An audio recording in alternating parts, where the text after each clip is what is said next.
இந்த அளவுக்கு போட்டுக்கோங்க. போட்டுட்டு இந்த கட்டிங் மார்க் மட்டும் நமக்கு ரவுண்ட் இப்படி வர மாதிரி இந்த பீஸ் எடுத்து செக் பண்ணி போட்டுக்கணும். கரெக்டாக இப்படி செக் பண்ணி முன்னாடி கொஞ்சம் துணி விட்டே போடுங்க. அப்போ தான் வந்து இந்த எச்சு கம்மி இருக்கிறதெல்லாம் நம்ம கட் பண்ணி கரெக்டாக எடுக்க முடியும். கரெக்டாக பார்த்துக்கோங்க. கட்டிங் வந்து இந்த இடத்துல இருக்குதா, இந்த இடத்துல வந்து கட்டிங் இருக்குது. ஓகேவா? நமக்கு ஃப்ரண்ட்டு பார்த்தீங்கன்னா ஆமுல்ருந்து இப்படி தான் ரவுண்டு வரும். இப்படி தான் ரவுண்டு வரும் ஃப்ரண்ட்டு. அப்போ கட்டிங் இங்கே இருக்கிறதுனால பார்த்தீங்கன்னா நம்ம கட்டிங் வந்து உள்ளே வராது. அதனால் கரெக்டாக இருக்கும். அப்படி இல்லை அப்படின்னா கொஞ்சம் மேலே ஏற்றிக்கோங்க. கொஞ்சம் மேலே ஏற்றி போட்டிங்கன்னா அந்த கட்டிங் வந்து வராது. ஓகேவா? இதை பண்ணிவிட்டு பிரின்சஸ் கட்டுக்கு நார்மலாகவே வந்து பார்த்தீங்கன்னா நீங்கள் நிறையா வீட்டில் பார்த்தீங்கன்னா இந்த ஷேப்பே வந்து யாரும் போட மாட்டாங்க. ஃப்ரண்ட்டில் வந்து இந்த ஷேப் இறக்கமே வந்து யாரும் போட மாட்டாங்க. நிறைய பேர் பார்த்தீங்கன்னா அப்படியே பேக்கோட அளவுக்கு கட் பண்ணிடுவாங்க. அந்த மாதிரி கட் பண்ணிங்கன்னா என்ன ஆகும் அப்படின்னா ஃப்ரண்ட்டில் வந்து மேலே ஏறிக்கும், கப்புக்கு வந்து மேலே ஏறிக்கும். அது வந்து உங்களுக்கு கம்ஃபர்டபுளாக கொடுக்காது. அதனால் இந்த ஷேப் வந்து கப் சைஸுக்கு தகுந்த மாதிரி நீங்கள் இறக்கம் கொடுக்கணும். இப்போ காமனாக பார்த்தீங்கன்னா இப்போ இதிலிருந்து 1 இன்ச் வந்து நீங்கள் இறக்கம் கொடுத்துடணும். தெரியுதா?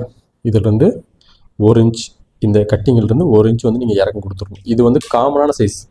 அப்பர் செஸ்ட்டும் மிடில் செஸ்ட்டும் 1 இன்ச் டிஃப்ரெண்ட் காமனான கப் சைஸ் இருக்குது அப்படின்னா இந்த மாதிரி 1 இன்ச்சில் ஒரு கிராஸ் வந்து போட்டுக்கோங்க.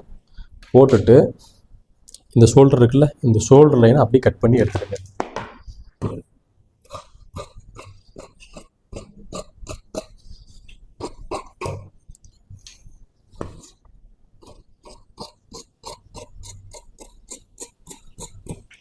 இதை கட் பண்ணி எடுத்துகிட்டு ஃப்ரண்ட்டில் வந்து இந்த பேக்கை ஒட்டியே இப்போ ஃப்ரண்ட் நெக் பார்த்தீங்கன்னா ஒரு 6 இன்ச் இருக்குன்னு வச்சுக்கோங்க.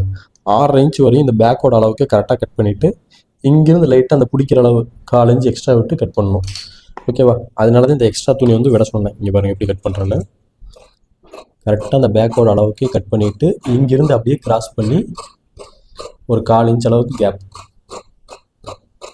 தெரியுதா? இப்போ கட் பண்ணதோட டிஃப்ரென்ஸ் வந்து உங்களுக்கு தெரியும்னு நினைக்கிறேன். இங்கே பாருங்கள், மேலே எக்ஸ்ட்ரா இருக்குது, கீழே வர வர கம்மியாக இருக்குது.